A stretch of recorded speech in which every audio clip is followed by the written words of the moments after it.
चलिए तो आज की इस वीडियो में हम लोग स्टार्ट करेंगे सॉलिड स्टेट के एमसीक्यू क्वेश्चन। इससे पहले कि इसका पार्ट 1 वीडियो हम बना चुके हैं, अब पार्ट 2 वीडियो में देखेंगे एमसीक्यू इसके। चलिए तो वीडियो को शुरू करते हैं। शुरू करने से पहले आप हमारे चैनल को अभी तक सब्सक्राइब नहीं किए तो सब्सक्राइब कर लीजिए, ऐसे ऐसे वीडियो आपको मिलते रहेंगे। तो चलिए शुरू करते हैं। देखिए यहाँ पे फर्स्ट क्वेश्चन है निम्नलिखित में कौन ऑक्साइड धातु यानी कौन ऑक्साइड धातु की तरह विद्युतीय गुण दर्शाता है, अर्थात इसमें कौन सा ऐसा ऑक्साइड है जो धातु की तरह विद्युतीय गुण दर्शाता है। तो यहाँ पे इसका जो सही आंसर होगा क्रोमियम।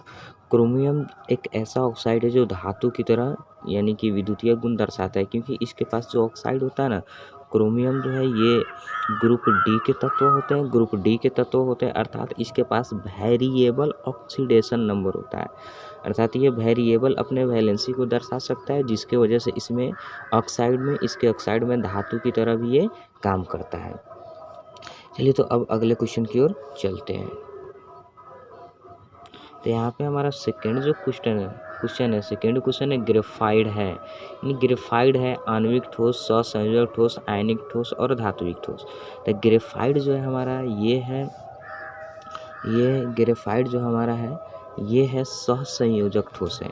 इसके जो मॉलिक्यूल होते हैं, इसके जो परमाणु होते हैं एक दूसरे से मिलकर के बने होते हैं। ये अणु और ये आणविक ठोस या आयनिक ठोस या धात्विक ठोस नहीं होते। ये जो है हमारा ग्रेफाइड ये सहसंयोजक ठोस है। भले ही ये जो ग्रेफाइड जो है विद्युतीय गुण दर्शाता है, लेकिन ये ग्रेफाइड जो है क्या है, एक सहसंयोजक ठोस होता है। तो इसका सही आंसर मेरा होगा सहसंयोजक ठोस। ग्रेफाइड एक क्या है, ग्रेफाइड एक सहसंयोजक ठोस है। चलिए अब अगले क्वेश्चन की ओर चलते हैं। अगला जो क्वेश्चन है शुद्ध सिलिकॉन में फास्फोरस डोपिंग करने से प्राप्त होता है। अगर शुद्ध सिलिकॉन है, अगर यहाँ पे सिलिकॉन लेते हैं तो सिलिकॉन SI जो ग्रुप 14 के तत्व है, तो इसके पास 4 वैलेंसी होते हैं। अगर इसमें फास्फोरस P को मिला देते हैं, P को मिला देते हैं जो ग्रुप 15 का तत्व है, तो इसके पास 5 इलेक्ट्रॉन होते हैं। तो ये 5 इलेक्ट्रॉन को इसके साथ मिलाएंगे तो ये 4 गो बॉन्ड बना लेगा और फास्फोरस का 1 इलेक्ट्रॉन बच जाएगा माइनस में। जब यहाँ पे जाएगा तो 1 इलेक्ट्रॉन क्या हो जाएगा, माइनस में बच जाएगा, अर्थात यहाँ पे जो 1 इलेक्ट्रॉन है माइनस हो जाएगा, अर्थात ऋणात्मक हो जाएगा। तो इसमें ऋणात्मक के कारण इसमें विद्युत धारा क्या होगा, ऋणात्मक के कारण ये चालकता उत्पन्न करेगा। तो यहाँ पे सिलिकॉन जो है ऋणात्मक के कारण क्या करेगा, चालकता उत्पन्न करेगा। तो इसे हम लोग N प्रकार का अर्धचालक कहते हैं। तो जब शुद्ध सिलिकॉन में फास्फोरस डोपिंग करेंगे तो वहाँ पे हमको N प्रकार का अर्धचालक प्राप्त होगा। तो चलिए अब अगले क्वेश्चन की ओर चलते हैं। अगला जो क्वेश्चन है किसी ठोस धातु की CCP या FCC संरचना है तो घन के किनारे की लंबाई A तथा परमाणु की त्रिज्या R में संबंध है। तो इसका जो सही आंसर होगा, इसका सही आंसर है A बराबर 2√2 यानी 2√2 R होगा, अर्थात 2√2 इंटू R होगा। अर्थात यहाँ पे जो R बराबर निकलता है वो R बराबर होता है 2, और यहाँ पर जो R बराबर निकलता है R बराबर हो जाता है आपका,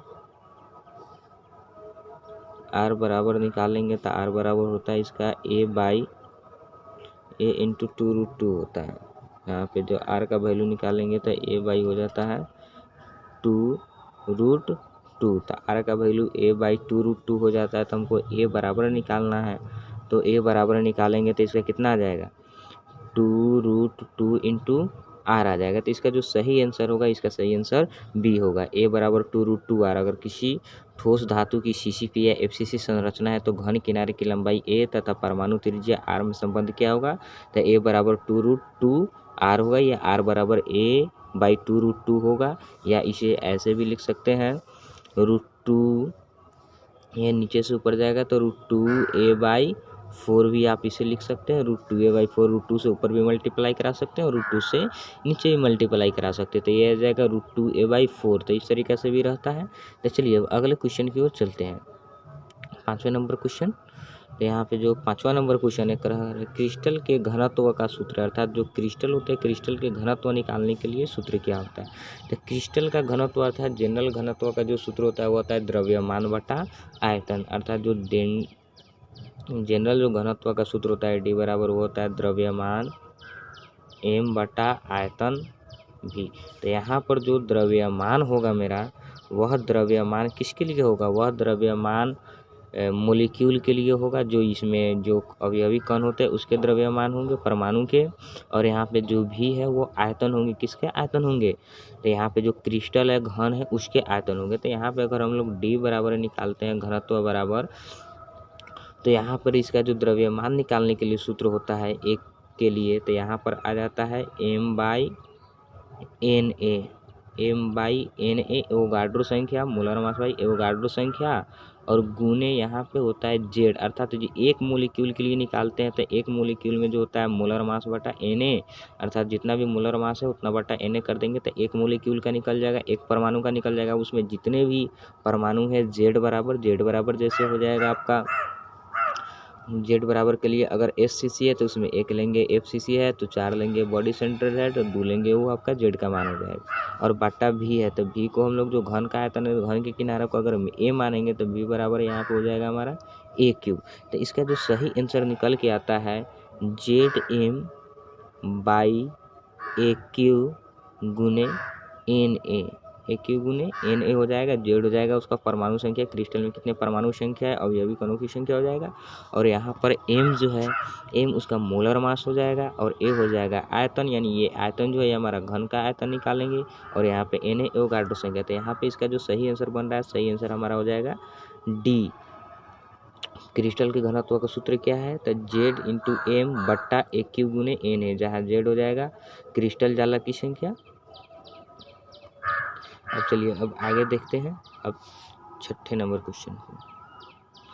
तो 6ठा नंबर जो क्वेश्चन कर रहा है, क्रिस्टल में संभावित आकाशीय जाला कितने प्रकार के होते हैं। तो क्रिस्टल में संभावित आकाशीय जाला के 14 प्रकार के होते हैं, जिसे हम लोग ब्रेविस लैटिस भी कहते हैं, और एक होता है 7 क्रिस्टल सिस्टम। 7 क्रिस्टल सिस्टम में 7 होते हैं, और ये सातों को 14 प्रकार से ही बांटना संभव हो पाता है, जिसे हम लोग आकाशीय जालक के नाम से जानते हैं, या इसे हम लोग ब्रेविस लैटिस भी कहते हैं। तो क्रिस्टल में संभावित आकाशीय जालक के कितने प्रकार होते हैं, तो 14 प्रकार के ये होते हैं। तो आपका सही आंसर डी नंबर है। तो चलिए अब अगले क्वेश्चन की ओर चलते हैं, 7वें नंबर क्वेश्चन की ओर।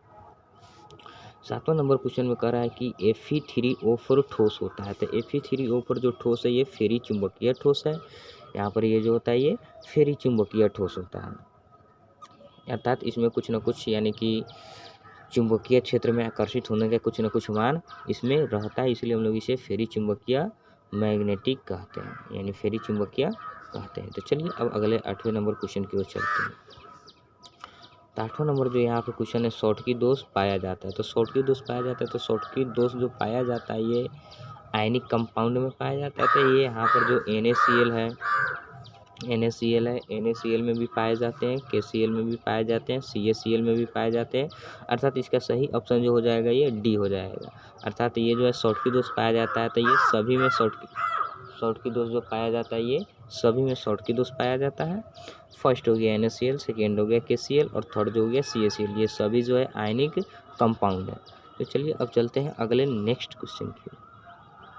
तो यहाँ पर जो नेक्स्ट क्वेश्चन है बहुत ही ज़्यादा इंपॉर्टेंट क्वेश्चन है, ठोस क्षारीय धातु के हैलाइड का रंगीन दिखने का कारण है। अर्थात जो ठोस क्षारीय धातु के हैलाइड का रंगीन दिखने के कारण है, इसका सही आंसर हो जाएगा हमारा एफ केंद्र। इसे हम लोग रंग केंद्र भी कहते हैं, इसे हम लोग रंग केंद्र भी कहते हैं। तो रंग केंद्र कहते हैं। एफ केंद्र जो होता है, जो हमारा जो धातु अधिक्य दोष होता है, तो धातु अधिक्य दोष में जब एक इलेक्ट्रॉन जब अपने स्थान को छोड़ करके बाहर निकल जाता है, ऋणायन इलेक्ट्रॉन अपने स्थान को छोड़ करके जब बाहर निकल जाता है, तो वहाँ पे एक होल बन जाता है, जिस होल को पूरा करने के लिए, ताकि हमारा विद्युत उदासीनता बनी रहे, उसको पूरा करने के लिए उसके जगह पे एक इलेक्ट्रॉन आ जाता है, और वहाँ उस इलेक्ट्रॉन पे एक एफ केंद्र बनता है, जिस केंद्र के वजह से वहाँ पे उसके रंग में भी, उसके गुण में भी परिवर्तन आ जाता है। तो ठोस क्षारीय धातु के हैलाइड का रंगीन दिखने का जो कारण होता है वो होता है हमारा एफ केंद्र, या इसे हम लोग रंग केंद्र भी कहते हैं, जिसकी वजह से इसके गुण में भी चेंजिंग आ जाता है और रंग भी बदल जाता है। तो चलिए चलते हैं अगले क्वेश्चन की ओर। अगला क्वेश्चन है रिक्तिका दोष के कारण ठोस का घनत्व हो जाता है, अर्थात रिक्तिका दोष के कारण ठोस का घनत्व हो जाता है। तो रिक्तिका दोष के कारण ठोस का घनत्व कम हो जाता है, क्योंकि रिक्तिका दोष में जो समान संख्या में धन आयन और ऋण आयन रिक्तिका मौजूद रहता है, जिसकी वजह से जितने भी रिक्तिका दोष है, वैकेंसी है इसमें समान संख्या में मौजूद रहता है, परमाणु समान संख्या में रिक्तिका मौजूद रहता है, अर्थात वो अपने स्थान को छोड़ करके वह बाहर की ओर निकल जाता है, जिसके वजह से इसके जो क्रिस्टल का घनत्व होता है, क्रिस्टल के घनत्व में कमी हो जाता है। तो रिक्तिका दोष का कारण ठोस का घनत्व कम हो जाता है, क्योंकि इसमें से जो अणु होते हैं, परमाणु होते हैं, वह निकल करके अपने क्रिस्टल बिंदु से बाहर चले जाते हैं, जिसकी वजह से इसके ठोस में के घनत्व में कमी आ जाती है। अब यहाँ पर आज के लिए इस वीडियो में इतना ही। अभी तक आप हमारे चैनल को सब्सक्राइब नहीं किया तो सब्सक्राइब कर लीजिएगा। फिर मिलते हैं अगले नेक्स्ट वीडियो में।